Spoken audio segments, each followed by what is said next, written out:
भगवान श्री कृष्ण के 80 पुत्रों का रहस्य। भगवान श्री कृष्ण के बाद क्या हुआ उनके पुत्रों का? वहीं कितनी पत्नियां थी भगवान श्री कृष्ण की? और क्या उनके यादव वंश से आज भी क्या कोई जीवित है? भगवान विष्णु जी ने धरती पर बढ़ रही बुराइयों और लोगों के साथ हो रहे अत्याचारों का अंत करने के लिए समय समय पर मनुष्य के रूप में जन्म लिया और अपना पृथ्वी पर एक आम नागरिक की तरह ही जीवन व्यतीत कर बुराइयों का अंत किया। भगवान विष्णु का 8वां और आखिरी अवतार जो कि उन्होंने भगवान श्री कृष्ण के रूप में लिया था। भगवान श्री कृष्ण जिन्होंने कंस का वध किया, जिनके नेतृत्व से महाभारत की दिशा ही बदल गई, कौरवों का पलड़ा भारी होते हुए भी महाभारत का युद्ध जीते पांडव ही। तो इस वीडियो में हम भगवान श्री कृष्ण से जुड़ी ऐसी ही बातों के बारे में बात करेंगे जिनके बारे में शायद ही आपको पता हो। वैसे तो आप सबको पता ही होगा, भगवान श्री कृष्ण की 8 पत्नियां थी, जिनमें रुक्मणी, सत्यभामा, जाम्बवती, कालिंदी, नागार्जुनी, भद्रा, लक्ष्मणा, मित्रविंदा शामिल थी।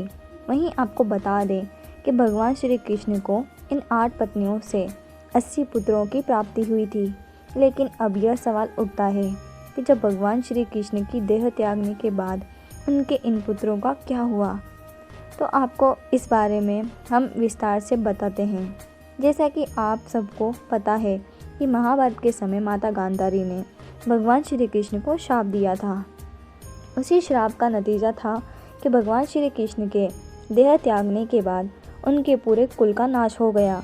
जहाँ भगवान श्री कृष्ण के देह त्यागने से पहले ही उनके सभी पुत्र बलि चढ़ चुके थे। यदुवंश आपस में ही लड़कर मर चुका था।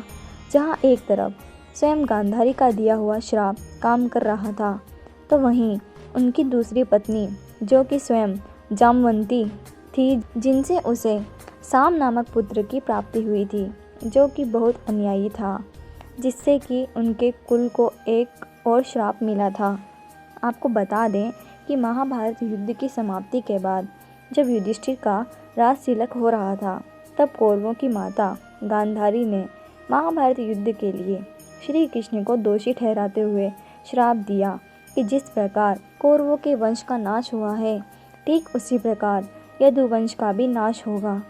गांधारी के श्राप से विनाश काल आने के कारण श्री कृष्ण द्वारिका लौटकर यदुवंशियों को लेकर प्रयास क्षेत्र में आ गए थे। यदुवंशी अपने साथ अन्न भंडार ले आए थे। कृष्ण ने ब्राह्मणों को अन्नदान देकर यदुवंशियों को मृत्यु का इंतजार करने का आदेश दिया था।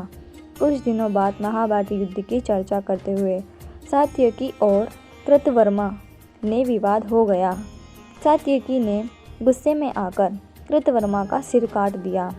इससे उनमें आपसी युद्ध भड़क उठा और वे समूहों में विभाजित होकर एक दूसरे का संहार करने लगे।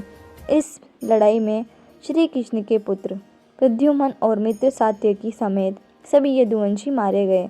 केवल प्रभु और दारुक ही बचे रह गए। यदुवंशी के नाश के बाद कृष्ण के ज्येष्ठ भाई बलराम समुद्र के तट पर बैठ गए और एकाग्रचित होकर परमात्मा में लीन हो गए। इस प्रकार शेषनाग के अवतार बलराम जी ने देह त्यागी और स्वधाम लौट गए। तो दोस्तों, कैसी लगी आपको ये वीडियो? अगर आपको ये वीडियो अच्छी लगी हो तो इस वीडियो को लाइक करें, और अगर आप हमारे चैनल पर पहली बार आए हैं तो इसे सब्सक्राइब भी कर जरूर जाएं। धन्यवाद।